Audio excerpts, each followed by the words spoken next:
नमस्कार। Hindi educational channel में मैं आपका हार्दिक स्वागत करता हूं।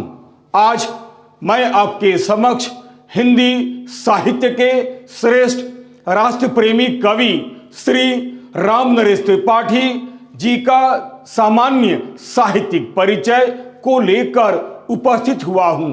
सच पूछा जाए तो रामनरेश त्रिपाठी जी पूर्व छायावादी युग के लोकप्रिय और प्रतिष्ठित कवियों में से एक हैं। राष्ट्रीय भावनाओं से ओतप्रोत काव्य लिखने वाले कवियों में ये अग्रगण्य हैं। यही नहीं, ये मूलतः द्विवेदी युग के एक प्रमुख साहित्यकार थे। इसे आप ध्यान देकर सुनिएगा। राष्ट्र प्रेमी कवि श्री रामनरेश त्रिपाठी जी का सामान्य साहित्यिक परिचय। आधुनिक हिंदी साहित्य के सर्वाधिक लोकप्रिय राष्ट्र प्रेमी कवियों में श्री रामनरेश त्रिपाठी जी का महत्वपूर्ण स्थान है। सच पूछा जाए तो ये पूर्व छायावाद युग के प्रमुख कवि थे। श्री रामनरेश त्रिपाठी जी का जन्म जिला जौनपुर यानी उत्तर प्रदेश के कोयरीपुर नामक गांव में सन 1889 ईस्वी में हुआ था। इनके पिता का नाम पंडित रामदत्त त्रिपाठी था, जो एक बहुत बड़े भगवत भक्त और रामायण प्रेमी थे। इनकी आरंभिक शिक्षा अपने ही गांव की पाठशाला में हुई थी तथा आगे चलकर जौनपुर के स्कूल में संपन्न हुई थी। परंतु 9वीं कक्षा के बाद इनकी पढ़ाई लगभग छूट गई। बाद में इन्होंने स्वतंत्र रूप से घर पर ही रहकर अपनी पढ़ाई पूरी की और साहित्य साधना में लग गए। यही नहीं, इन्होंने स्वतंत्र रूप से हिंदी के अतिरिक्त अंग्रेजी, संस्कृत, बांग्ला, उर्दू, गुजराती आदि भाषाओं का गहन अध्ययन किया। इन्होंने अपने जीवन काल में भारत के बहुत से भागों का भ्रमण किया। यही कारण है कि इनके काव्य में गंगा जमुना के कछारों, विंध्याचल की रमणीय घाटियों, निर्झरों तथा राजस्थान के रेतीले मैदानों का विशद चित्रण मिलता है। इन्होंने हिंदी के प्रचार प्रसार हेतु काफी महत्वपूर्ण कार्य किया। यही नहीं, हिंदी के प्रचार प्रसार तथा सेवा हेतु हिंदी मंदिर की भी स्थापना की। ये मूलतः द्विवेदी युग के एक प्रमुख साहित्यकार थे, परंतु इन्होंने द्विवेदी युगीन साहित्यकारों से पृथक रहकर हिंदी साहित्य के क्षेत्र में कई महत्वपूर्ण कार्य किए और अपनी एक अलग पहचान बनाई। रामनरेश त्रिपाठी जी एक बहुमुखी प्रतिभा वाले साहित्यकार माने जाते हैं। ये एक उच्च कोटि के कवि, कहानीकार, उपन्यासकार, नाटककार, टीकाकार, निबंधकार, अनुवादक, आलोचक तथा एक संपादक भी थे।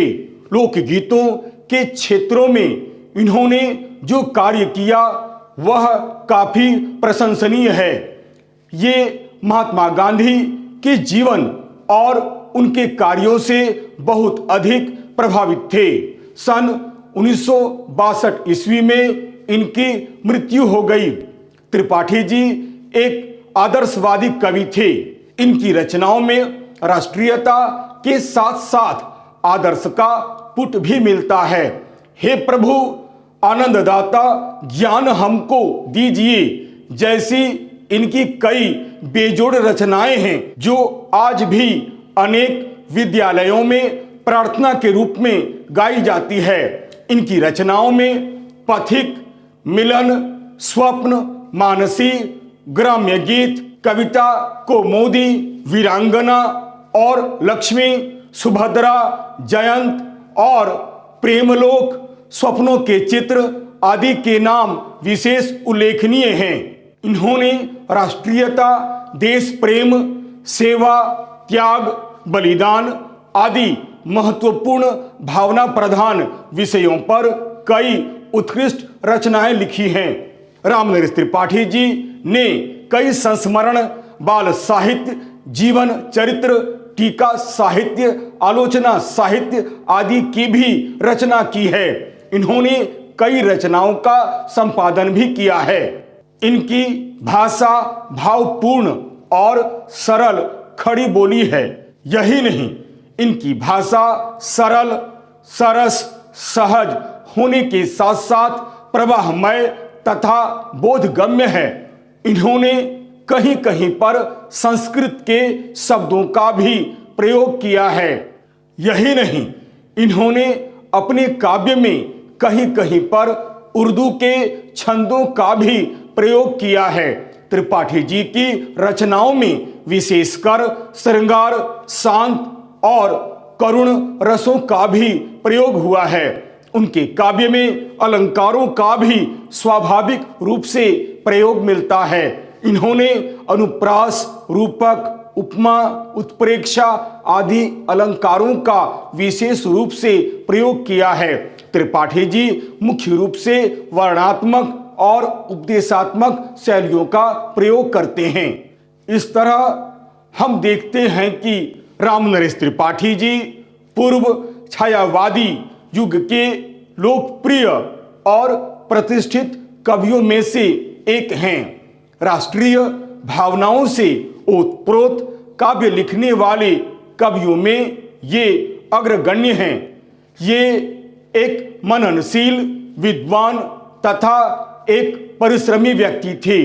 उन्होंने हिंदी साहित्य में अमूल्य योगदान दिया है, जिसके कारण हिंदी साहित्य और हिंदी जगत सदा उनका आभारी रहेगा।